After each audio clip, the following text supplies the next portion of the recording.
Hey folks, welcome back to the channel. My name is Gary and I hope you're all having a fantastic day or evening.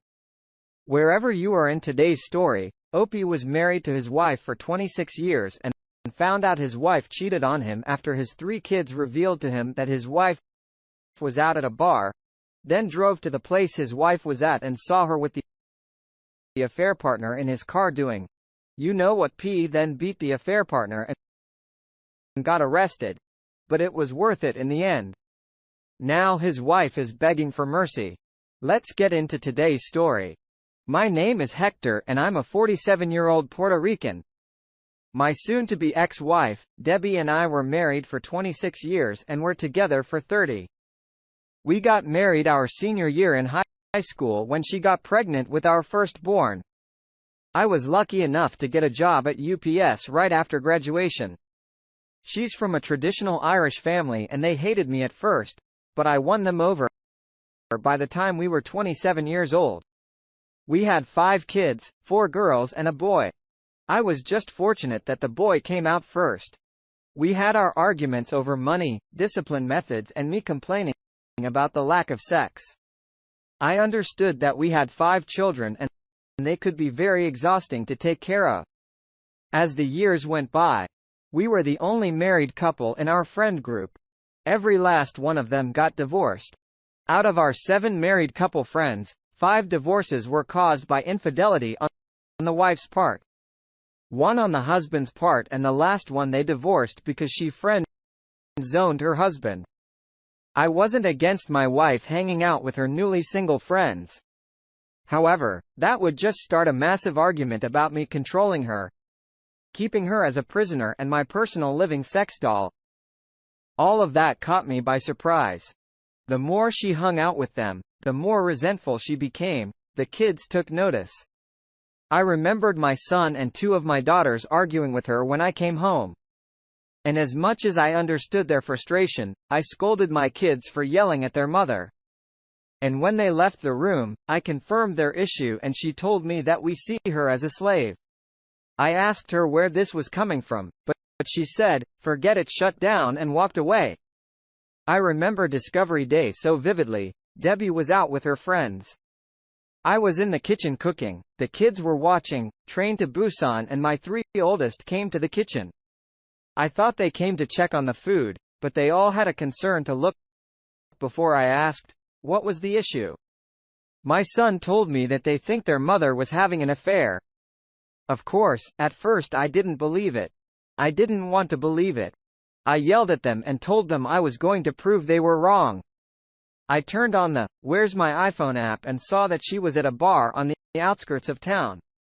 I hopped in my truck and I went. When I arrived at the bar, it was crowded, but I saw her circle of friends in the corner booth acting like drunk idiots. When I approached them, they all turned pale and that unsettling feeling hit my stomach since I didn't see her in the bar. I went outside and walked around the parking lot. There was a car in the back corner. It looked like the man on the driver's side was sleeping. A man who I thought was my friend. I approached the car to ask if he had seen my wife. But when I got closer, it was obvious that he was getting oral sex. And the closer I got, the more I recognized the woman in the car. I was practically standing by the driver's side window and none of them noticed me. I lost my temper. I broke the window, dragged him out, and I wasn't civil. Debbie was screaming, "Sorry," over and over. I was yelling at her while kicking him. The cops showed up soon after that and I was arrested for assault and battery. I spent a week and a half in county and I had to go into the infirmary because I thought I was having a heart attack. But it turned out I was suffering from broken heart syndrome. The news of what I did spread like wildfire, and eventually my father-in-law bailed me out. The man was practically in tears when I stepped through those gates. He profusely apologized to me for his daughter's actions during the drive home. He told me he had spoken to my manager and the union representative about the situation so I can still keep my job. He said that the kids had been staying with him and Debbie was waiting for me in the house. He said he knows what was going to happen, which is why he brought the truck. He was right. When we got to the house, Debbie ran to me crying and tried to hug me, but I shoved her so hard that she fell to the ground. She looked at me with shock. I told her to get her stuff out of my house and that I wanted a divorce. She tried to fight it, but her father convinced her otherwise. An hour after they left, my mother-in-law came with the kids and I hugged them all for dear life. She apologized for her daughter's actions as well before leaving.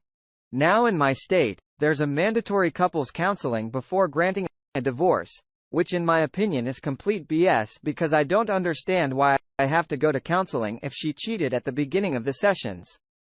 I just sat there listening to her dribble, blame shifting on the fact we were young parents and she never had experienced the wild lifestyle.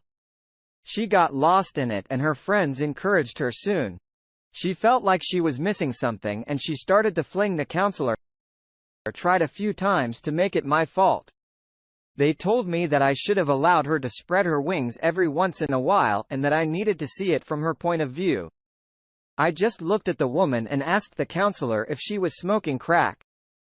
I asked Debbie how long she was cheating on me with him, and she said 4 months and insisted that he was the only one. I then asked her more questions. Who initiated the sex? You or him? How many times did you go down on him? Did he finish inside of you through her stream of tears? She answered them honestly. And I was quiet for a long while. The counselor tried talking to me twice during this, and I raised my finger. I thought about everything we did before and during her affair window. The laughter, the conversations, the sex, everything, and there was no inkling of her being sad or angry. We were just being us. When I finally did speak, I brought up the times we had sex during that window. I proceeded to call her every name in the book. Eventually I told her she was tainted in my eyes. Again, the counselor and Debbie tried to convince me that our history and relationship can get past this mistake and I didn't want to hear it anymore. It was like they didn't care about my feelings on the matter.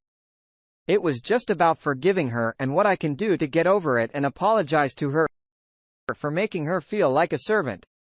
So I walked out. This contested divorce has been a long uphill battle for the past 2 years.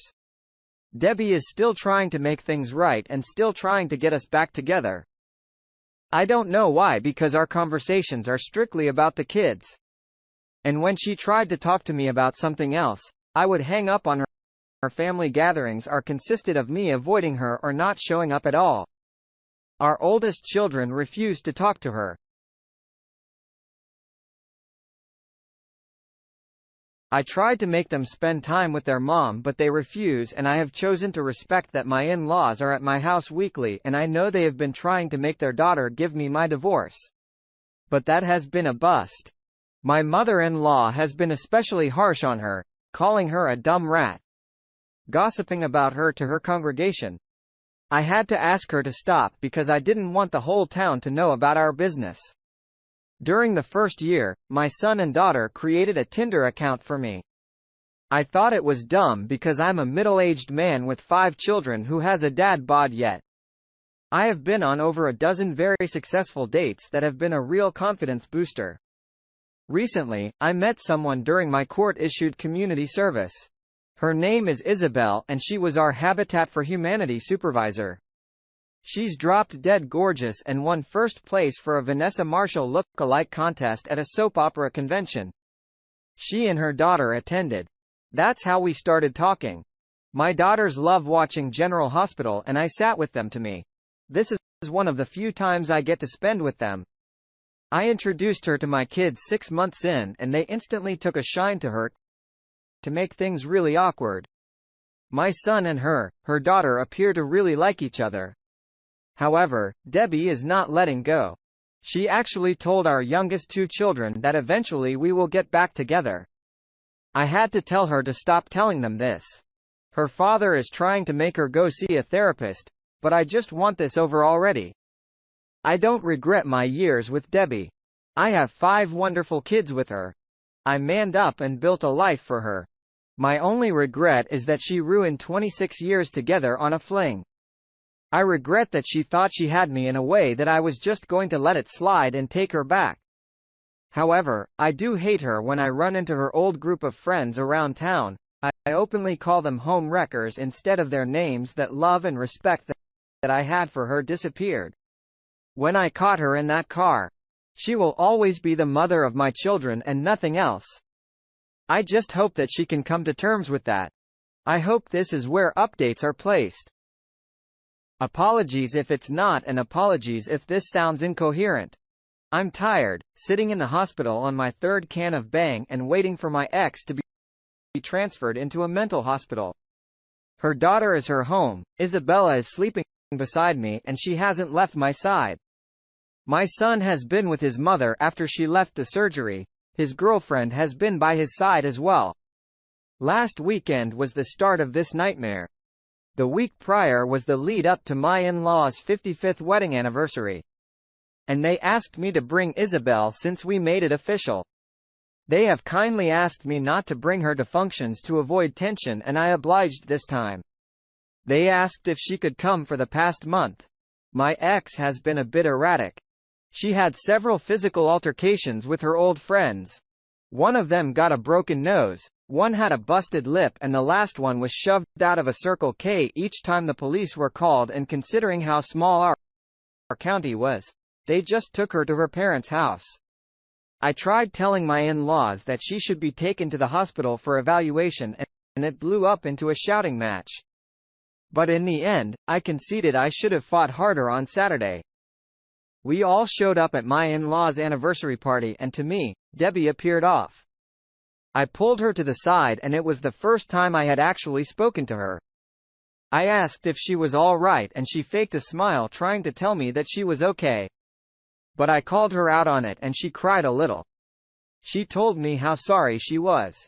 She told me that she couldn't understand why she didn't tell her old friends to back off, or why she gave in to the peer pressure. She told me that she destroyed our family, and seeing how I was with Isabel only made her miss me more, and wished she appreciated what she had. When she said that I felt fear in the pit of my stomach, or maybe it was anxiety. I should have kept asking if she was all right. But I was blindsided when Debbie formally apologized to Isabel for her actions and asked her to keep me happy because I'm a good man who deserves a good woman. During the party, Debbie went to each of our kids, and I could see them making peace with her. I don't know what was said, but they hugged and kissed her. They were talking and laughing and even posed for a few pictures. Isabel and I were having a great time. And for once, I thought about having cordial conversations with Debbie. It was 3 in the morning when I got the call. My sister-in-law was screaming in a panic, and I could hear my mother-in-law crying, and then I heard my brother-in-law trying to calmly tell me that Debbie tried to end her life and they were on their way to the hospital. I rushed out of the house in my PJs. Isabel and my daughters didn't need to ask what happened. My side of the conversation painted the picture, and my daughters were severely distraught. Debbie slit her wrists and would have bled out if it hadn't been for her brother needing to use the bathroom in the middle of the night. When I arrived at the hospital, my in-laws were not well. She lost a lot of blood and was in surgery to repair the arteries. I should have called my kids, but my mind was occupied. It took me to see my son casually walking towards me to ask me why I was in the hospital when reality hit me, and I struggled not to cry. As I told him what happened, I called the rest of my kids, and they already knew. My youngest called them, and they were almost at the hospital. She was in surgery for 6 hours. And my father-in-law and I donated our blood for her since the hospital was short on her blood type. My son couldn't be a part of the operation, but he observed the surgery. All of my daughters were not doing well. My eldest daughter, especially, all she kept talking about was the could have, should have, would have. And I told her to just focus on the now and not the past. My younger 3 daughters were pacing around. And when my son left the OR, he told us that she was going to be fine. And when I hugged him, he collapsed into my arms crying. I wanted to cry as well, but I had to be strong for them. Late Sunday, my mother-in-law found the suicide notes. She wrote one for each of the kids and a thick one for me. In my envelope were the signed divorced papers and an 8-page letter of apology. The letter just reinforced that she was never unhappy about our marriage. She just gave in to the peer pressure and how she called it being brainwashed, that she was a servant by her so-called friends. She stated that she was so sorry for how she treated me, the kids, and for having that affair. When Debbie woke up at first, she refused to talk. She would just stare out the window for 2 days. It was like that. And it was around that time I asked about how to update. I needed a distraction. Then she slowly began acknowledging everyone, but she was distant, almost as if she was disappointed that she was still alive as the days passed. She didn't get better, although she was more conversational. Debbie asked to speak to Isabel alone when she came out. She told me that Debbie asked her if she loves me because she could see that I love her.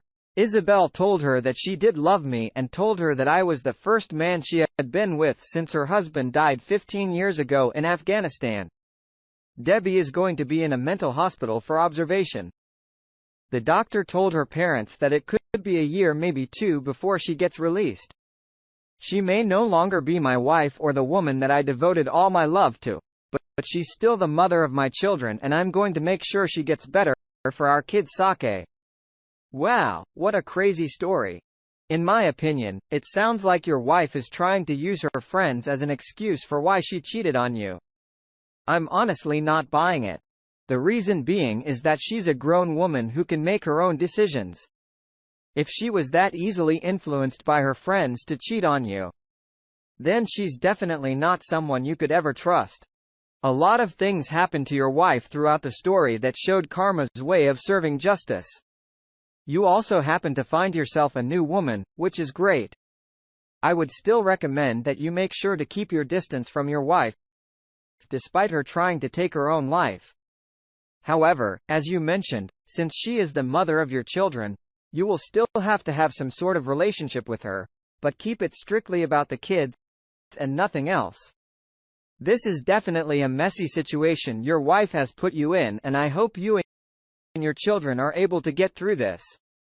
Also, regarding your son dating the daughter of the new woman you're now seeing, I definitely find that pretty weird. So I would sit down with your son and have a talk about that. Good luck. Thanks for taking your time to listen to today's story. Don't forget to like and subscribe if you haven't already done so, and comment below on what your thoughts are on today's story. If there's a story you would like to share with me about your own situation or someone else